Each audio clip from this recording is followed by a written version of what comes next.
ఉదయం మొత్తం ఎక్స్ప్లెయిన్ చేశాడు శివ. ఒకసారి ప్రత్యక్ష ప్రసారంలో కూడా ప్రకాశం బ్యారేజ్ దగ్గర సిచ్యువేషన్ చూస్తున్నాం. ఎన్ని బోట్లు ఉన్నాయి శివ? పొద్దున మనం చూసినప్పుడు 4 గేట్లు ఉన్నాయి. ఇరిగేషన్ శాఖ మంత్రి ఒక బోటు కొట్టుకుపోయింది, గేట్లోంచి వెళ్ళిపోయిందని చెప్తున్నారు. యాజ్ ఆఫ్ నో ఉన్న సిచ్యువేషన్ ఏంటి శివ? మొత్తం మీద చూసుకుంటే ఇంకా ప్రస్తుతం మనం ప్రకాశం బ్యారేజ్ వద్ద వాటర్ ఇన్ఫ్లో పెరిగిపోతూ ఉంది. ప్రస్తుతం యాజ్ ఇట్ ఈజ్గా గేట్లు అయితే పొద్దున ఎన్ని బోట్స్ అయితే ఉన్నాయో అన్ని బోట్స్ యాజ్ ఇట్ ఈజ్గా అలాగే ఉన్నాయి. ఒక్క బోటు కూడా కొట్టుకెళ్ళలేదు. ఇరిగేషన్ శాఖ మంత్రి చెప్తున్న బోట్ అనేది చిన్న బోట్. అది ఇవి ఇక్కడ ఏదైతే చిక్కుకున్నాయో ఇవన్నీ కూడా ఇసుకని తరలించే బోట్లు.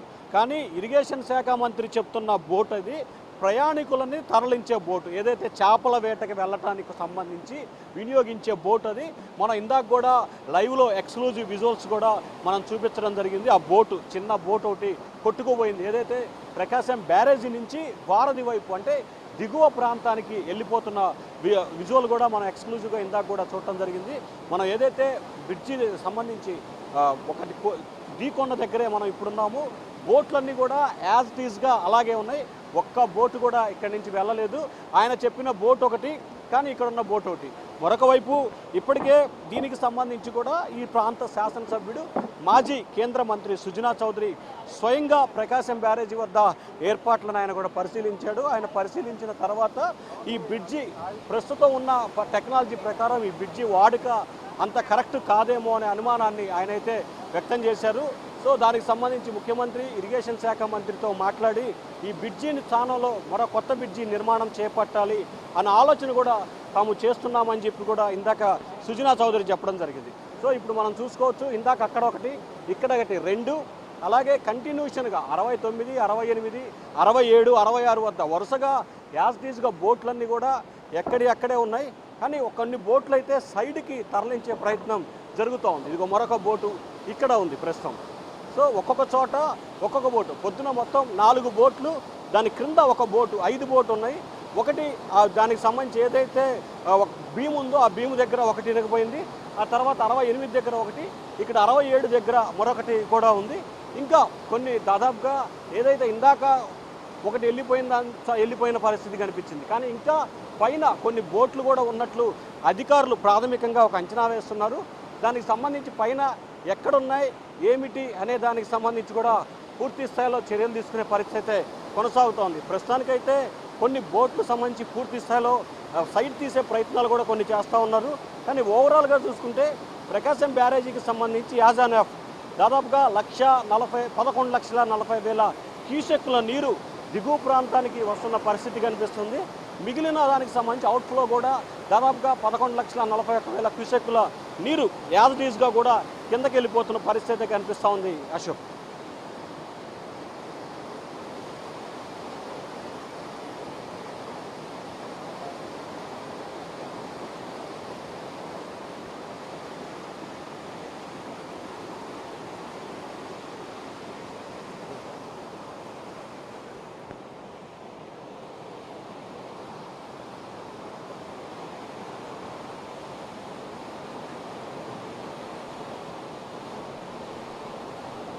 శివ, ప్రస్తుతం మనం చూస్తున్నది ఆ బోటు ఏ గేట్ దగ్గరది మనకు ఎదురుగా లైవ్లో కనిపిస్తోంది. అది ఏ గేట్ దగ్గరది? మొత్తం ప్రస్తుతం యాజ్ ఆఫ్ నౌ ఆ బోట్లను తీసే ప్రయత్నాలు ఏమైనా చేస్తున్నారా? ఒక బోటు ఆల్రెడీ బయటికి వెళ్ళిపోయిందని చెప్తున్నారు కదా మంత్రి. ఎస్, అంటే ఒక బోటు ఏదైతే చిన్న బోట్ ఒకటి, అంటే ఇందాక ఉన్న 3 బోట్ల కింద ఒక బోటు ఉంది, ఏదైతే ప్రయాణికులని తరలించే బోటు. ఆ బోటు ఆల్రెడీ కిందకి వెళ్ళిపోవడం జరిగింది. మనం ఎక్స్క్లూజివ్ కూడా ఆ విజువల్ ప్రజెంట్ చేసాం. ప్రస్తుతం ఇప్పుడు మనం 67వ గేటు వద్ద ఉన్నాం. ఈ 67వ గేటు వద్ద ప్రస్తుతం అయితే ఒక బోట్ అయితే ఉంది. ఇంకా మొత్తం ప్రస్తుతం అయితే యాజ్ ఆఫ్ నౌ దానికి సంబంధించి ఏదైతే భీమ్ దగ్గర ఒకటి ఉంది, అలాగే మిగిలిన ఇక్కడ మొత్తం 3 బోట్లు అయితే యాజ్ ఆఫ్ నౌ ప్రస్తుతం ప్రకాశం బ్యారేజ్ వద్ద ఉన్నాయి. అయితే వీటికి సంబంధించి ఒక క్రౌడ్ పెరుగుతున్న నేపథ్యంలో ఖచ్చితంగా ఈ పెద్ద బోట్లు కాబట్టి ఇవి వన్ సైడ్ తీసేస్తే డైరెక్ట్గా వెళ్ళిపోతాయా, లేకపోతే ఇక్కడి నుంచి తరలించే ప్రయత్నం చేస్తారా, లేకపోతే ఖచ్చితంగా అంటే వాటర్ ఫ్లో గేట్లను కూడా కొంచెం ఇందాకతో పోల్చుకుంటే ఇప్పుడు కొంచెం పెంచే ప్రయత్నం చేస్తూ ఉన్నారు.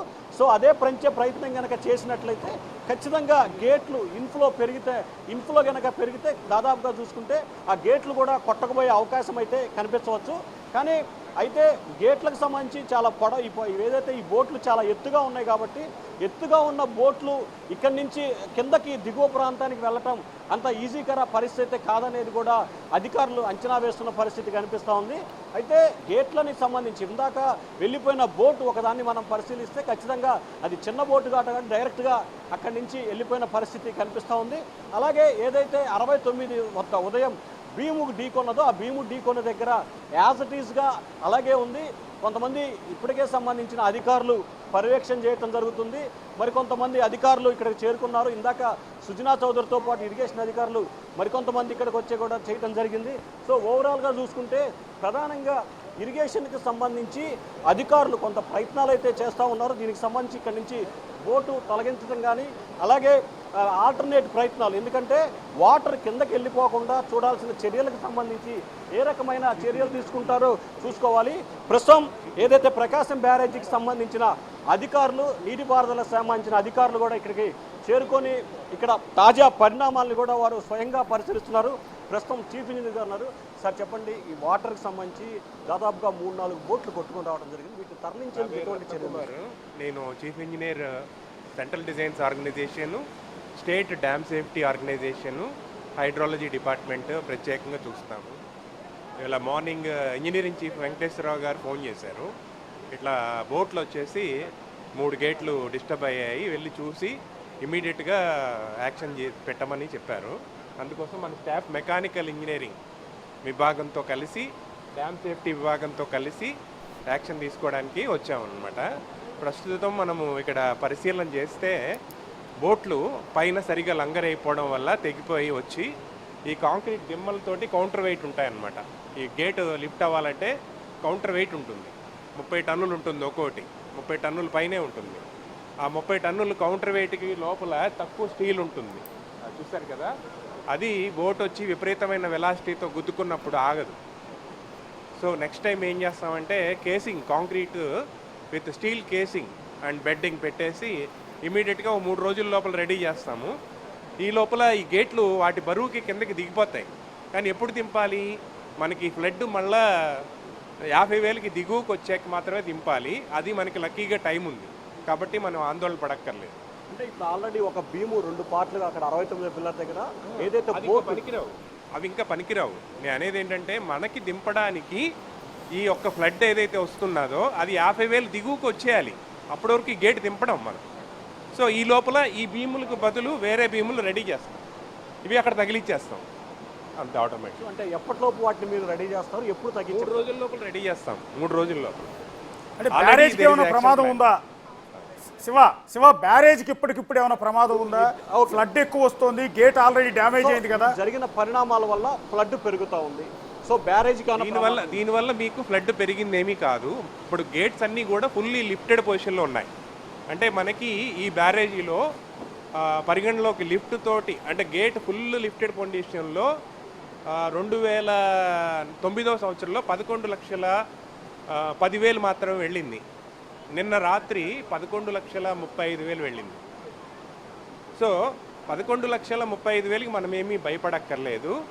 ఇంకా పైనుంచి కొత్తగా ఫ్లడ్ వచ్చినప్పుడు దాన్ని ఇప్పుడు పులిచింతలు అవి ఖాళీ చేస్తున్నారు, దానిలో మనం అకామిడేట్ చేసుకొని ఇక్కడికి వచ్చేటప్పటికి 11,35,000 లోపల ఉండేలా చూస్తే మన బ్యారేజీకి ఏమీ అవ్వదు.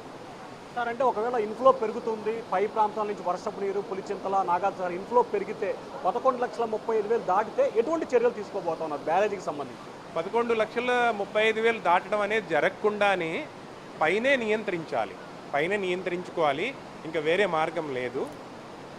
దానివల్ల ఇబ్బంది ఏమి రాదు. 12 గంటలకి ఇరిగేషన్ శాఖ ఏం చేస్తారంటే ఈ ఫ్లడ్ తగ్గిపోతుంది కదా, 50,000కి తగ్గిపోయినా కూడా పైన ఉన్న కొన్ని రిజర్వాయర్స్లో ఒక్కొక్క చోట ఫ్లడ్ కుషన్ ఏర్పరిచి మళ్ళీ ఏదన్నా ఫ్రెష్గా ఫ్లడ్ వస్తే దానిలో ఉండి ఇక్కడికి వచ్చేసరికి 11 లక్షలు మాత్రమే ఉండేలా చేస్తారు. సార్ అంటే కొద్దిసేపు క్రితం 12 గంటల సమయంలో ఇరిగేషన్ శాఖ బులెటిన్ ఇచ్చినప్పుడు 11,40,000 సుమారు క్యూసెక్కులు ఇన్ఫ్లో వస్తున్నట్లు కూడా చూపించారు. సో మీరు చెప్పిన 11,35,000 క్రాస్ అయినట్టే కదా. 11,90,000 కూడా వచ్చింది 1996లో. శివ దెబ్బతిన్న గేట్ చూసాం, దెబ్బతిన్న గేట్లు ఒకసారి ఆయన చూపించి. డిపార్ట్మెంట్ వెంకటేశ్వరరావు గారు ఉన్నారు, మీ అందరూ ఉన్నాము. శివ ఇప్పుడు ఆ దెబ్బతిన్న గేట్ చూపించి దాని వల్ల బ్యారేజ్ కి ఏమైనా థ్రెట్ ఉంటుందా? గేటు బ్యారేజ్ కి ఏమైనా థ్రెట్ ఉందా? ఒకసారి అడగండి. ఈ గేటు గేట్ ఇది ఇంకా ఇంతకంటే పైకి రాదు. ఈ గేట్ ఇంతకంటే పైకి రావడానికి అవకాశం ఉండదు. మ్యాక్సిమం హైట్లో ఉందన్నమాట. సో వాటర్ ఇంకా ఫుల్ ఫ్రీ ఫ్లోలో వెళ్ళిపోతుంది. బ్యారేజ్ ఇలా కాకుండా ఒక వియర్ లాగా వెళ్ళిపోతుంది. సో ఈ డిశ్చార్జ్ తగ్గిపోవడానికి ఒక వారం రోజులు సమయం పడుతుంది 50,000కి రావడానికి. ఆ సమయానికి దీన్ని దింపాలి. సో దీని వెయిట్ దగ్గర దగ్గర ఒక 80 టన్నులు ఉంటుంది. ఈ 80 టన్నులు మోటార్ మీద పడకుండా దానిలో సగం వెయిట్ ఒక 40 టన్స్ వరకు కూడా ఆ సిమెంట్ దిమ్మ తీసుకుంటుంది. అందువల్ల ఫ్రీగా రొటేట్ అవుతుంది అన్నమాట. ఇందాక ఎమ్మెల్యే కేంద్ర మాజీ మంత్రి సుజనా చౌదరి మాట్లాడుతూ 70 సంవత్సరాలు అయింది, ప్రస్తుతం ఉన్న పరిజ్ఞానం ప్రకారం ఈ బ్రిడ్జి ప్లేస్లో కొత్త బ్రిడ్జి నిర్మించాలి, దానికి కూడా ప్రయత్నాలు జరుగుతున్నాయి. దీనికి పులిచింతల నుంచి 20 కిలోమీటర్ల డౌన్ స్ట్రీమ్లో వైకుంఠపురం బ్యారేజ్ అనేది నిర్మాణానికి ప్రణాళికలు రచించడం జరుగుతుంది.